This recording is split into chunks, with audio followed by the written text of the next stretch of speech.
सबसे बड़े आश्चर्य की बात है कि यदि आपको रात्रि में अंधेरे में दिखाई दे, अंधेरे कमरे में, और उसके बाद आपको किसी दूसरे का और अपना भविष्य भी अगर दिखाई दे, जानकारी प्राप्त होने लगे, तो आप और भी आश्चर्य की घटना देखने लगेंगे।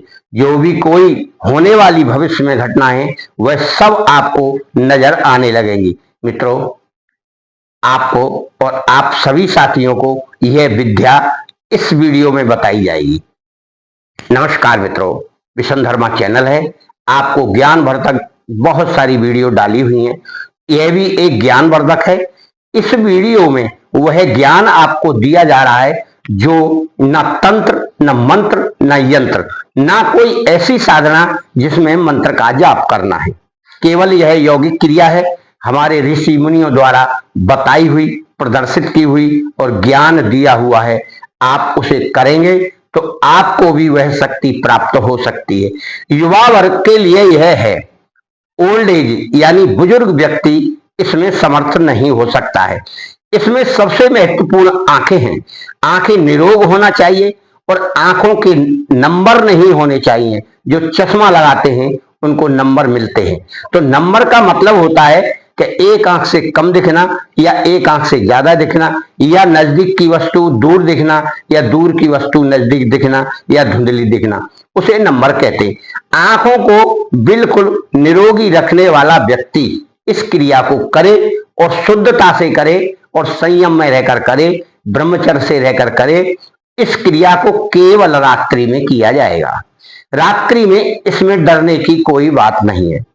और रात्रि भी कब होगी? जब मास की पूर्णमासी आती है। उस पूर्णमासी से आपको शुरू करना है। निरंतर आपको कम से कम 20 मिनट, 10 मिनट, 5 मिनट, यदि आपको आनंद की अनुभूति होगी तो आप स्वयं ही अपना समय बढ़ा सकते हैं। रात्रि में आध घंटे तक भी लोग करते हैं और आपको वह शक्ति उसी से प्राप्त होगी। चांद पर वह क्रिया आपको देखनी है। यानी आप अपनी सही स्थिति में आलती पालती मारकर चांद की तरफ, चंद्रमा की ओर मुख करके बैठे और उस चंद्रमा पर अपनी दृष्टि गोचर करें, उस पर निगाह रखें। स्थायी तौर पर बिना पलक मारे एक तक आपको देखना है। उतनी देर देखें जब तक आंखें थकें। उससे पहले आप अपनी आंखें बंद कर लें, फिर दोबारा खोलें। आंखों में आंसू नहीं आना चाहिए, आंखों से विचलित नहीं होना चाहिए। पहले आपको धीरे धीरे सनई सनई अभ्यास करना है।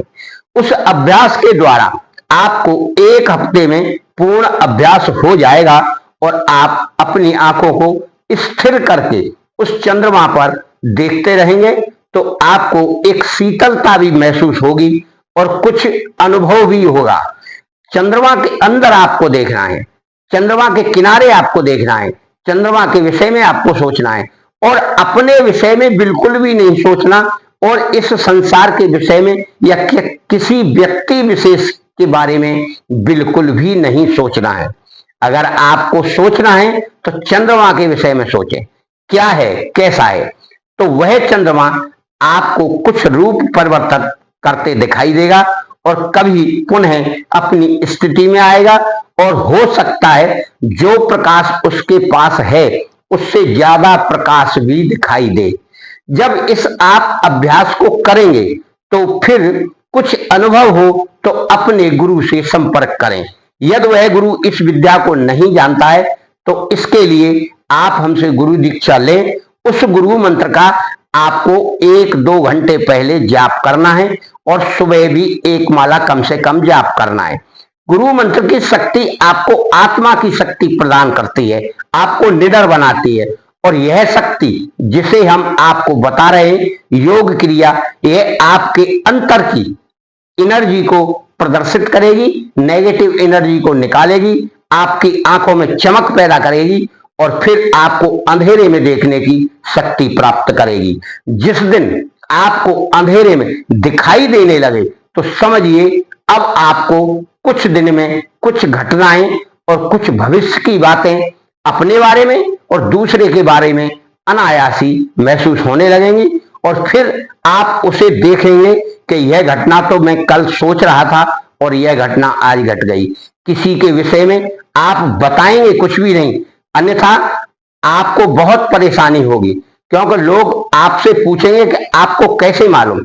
यहाँ इस संसार में लोग सिद्धियां समझकर भीड़ लगाते हैं, और भीड़ आने का मतलब है कि आपकी विद्या जाती रही।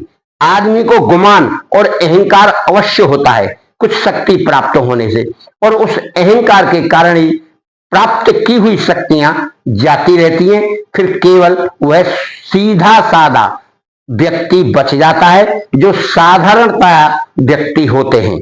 इस क्रिया को गुप्त ही करें और गुप्त ही रखें, और आनंद लेकर अपने गुरु मंत्र का जाप करते रहें, और उस साधना को जब वक्त मिले तब करें। जैसे जैसे चांद पूर्णमासी के बाद देर में निकलेगा, वैसे वैसे आपको यह क्रिया करनी है, क्योंकि पूर्णमासी का चांद शाम को समय से निकलता है। फिर प्रतिदिन यानी लेट होगा, और उस लेट होने का इंतजार आप करें, या उस समय तक आप अपने घर में आराम कर सकते हैं। इसमें कोई भी प्रतिबंध नहीं है, केवल प्रतिबंध है तो संयम रखने का।